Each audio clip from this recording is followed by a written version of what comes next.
Ingin tambah ilmu dan wawasan Islam meskipun di rumah aja? Yuk like dan follow fanpage terbaru Buya Yahya Official.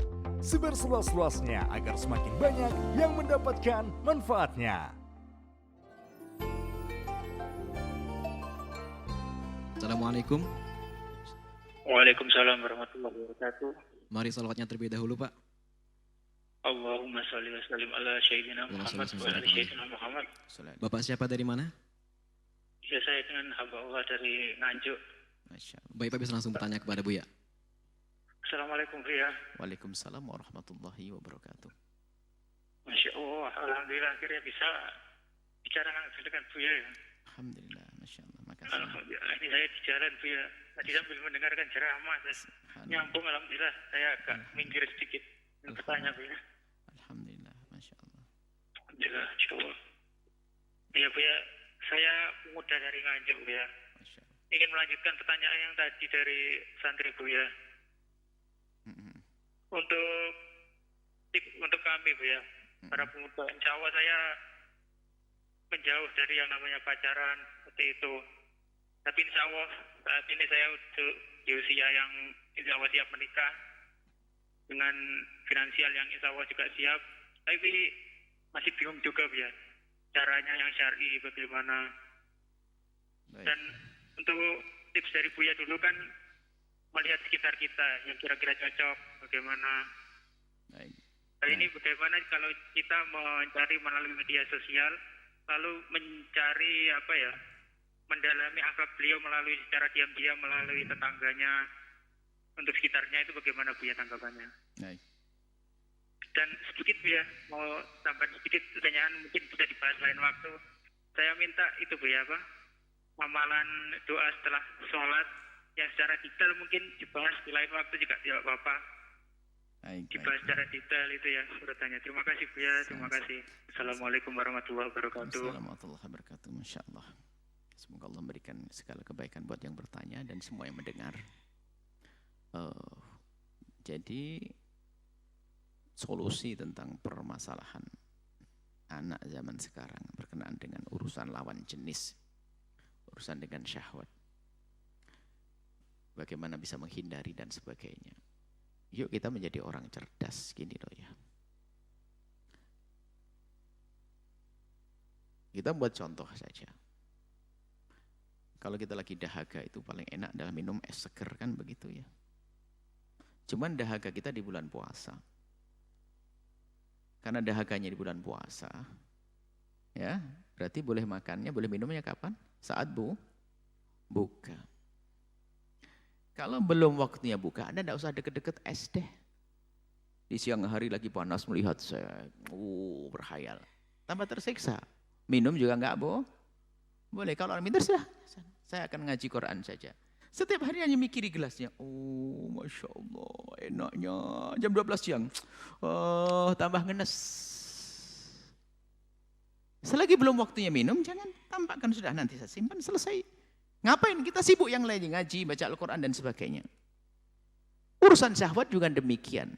Sekarang Anda tanyakan, Anda sudah waktunya nikah atau belum? Maksudnya waktu ini ditinjau dari berbagai aspek. Dari berbagai sisi. Mungkin sisi umur, kemungkinan orang tua mengizinkan tidak. Derajat bergolaknya syahwat seperti apa. Kalau belum amat, ya jangan mikirin ke situ dong. Belajar yang rajin, ngapal Quran, kerja yang benar. Kita menemukan orang bukan di pesantren sekalipun karena dia bergaul benar tuh sampai kuliah dia nggak pacaran ada kok. Bukan karena nggak normal, karena dia cerdas. Ngapain saya iseng? Ada dia. Dasarnya hanya dasar cerdas. Apalagi ditambah dengan dasar agama. Kita menemukan, bahkan beberapa waktu yang lalu ada sampai seorang ibu, itu ibunya rupanya yang agak bahasa Jawa Timur senewen itu malahan. Ibunya bertanya, "Bu ya anak saya sudah semester 8, belum punya pacar, gimana?" Ini anak baik, tak tanya anaknya.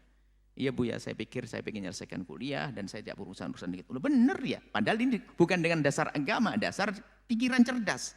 Saya tidak mau keganggu, saya tidak mau pusing seperti teman-teman saya, diberi saya ribut, ada teman saya itu 1 tahun putus pacaran 2 kali, stres sampai waktu itu tidak bisa ujian ya. Karena menggila dia. Yang cerdas kamu. Karena belum waktunya, enggak mikir. Dia rajin, sekolah nyaman, pulang enggak ada diganggu, duduk dengan laki-laki biasa. Karena dia cerdas. Padahal belum ditumpangi agama loh ya. Sekarang yang punya agama enggak cerdas. Bebel lagi. Artinya kalau belum waktunya, maka ya jangan memikirkan ke sana. Sibukkan untuk bekerja, yang bekerja, belajar, yang belajar, baru keluar waktunya dibahas dengan serius. Lah untuk mencari, ya, media sosial itu adalah hanya kalau kebetulan. Kalau mencarinya di situ ya salah. Maksudnya, kalau saya nyari ikan emas itu di mana? Di kolam ikan emas. Kalau saya nemukan ikan emas itu kok di kolam lele itu, ini kebetulan ikan nyasar itu. Jadi bisa saja kita mencari di medsos itu dapat perempuan yang baik, solehah juga bisa benar. Tapi itu ikan emas yang nyasar kan gitu. Ya kalau pengen cari tempat yang baik, keluarga yang baik, kenal pakai medsos. Fotonya setengah badan. Make upnya ditebelin, nggak kelihatan. Giliran menikah nyesel. Nggak begitu. Jadi bukan dengan medsos. Medsos itu barangkali karena Anda mungkin sudah berurusan dengan medsos, tiba-tiba ada berita, ada seorang perempuan baik, soleha gini. Itu pun hanya sekedar. Bukan dengan sengaja Anda mencari di kolam itu. Kolam medsos, bukan. Tanya kepada paman Anda, tanya kepada guru Anda, tanya ini. Itu yang ini maksimal bertanyanya. Bukan dengan medsos. Cuman yang mendapatkan di medsos bukan berarti jelek. Bisa saja tadi ikan emas nyasar. Memang ada orang baik lagi urusan dengan medsos. Ketemu dengan Anda bisa jadi. Tapi bukan dengan pacaran. Anda melihat mungkin dalam medsosnya, dia mungkin suka nge-share hal-hal yang baik dan sebagainya. Mungkin Anda khusnudon, dia mungkin perempuan baik soleh. Bukan langsung Anda sambung. Langsung saya cari anaknya siapa dia. Keluarga di mana. Suruh orang mempelajari karakter, perilakunya dan seterusnya. Boleh bertanya kepada tetangga, boleh. Boleh bertanya kepada siapa saja, boleh.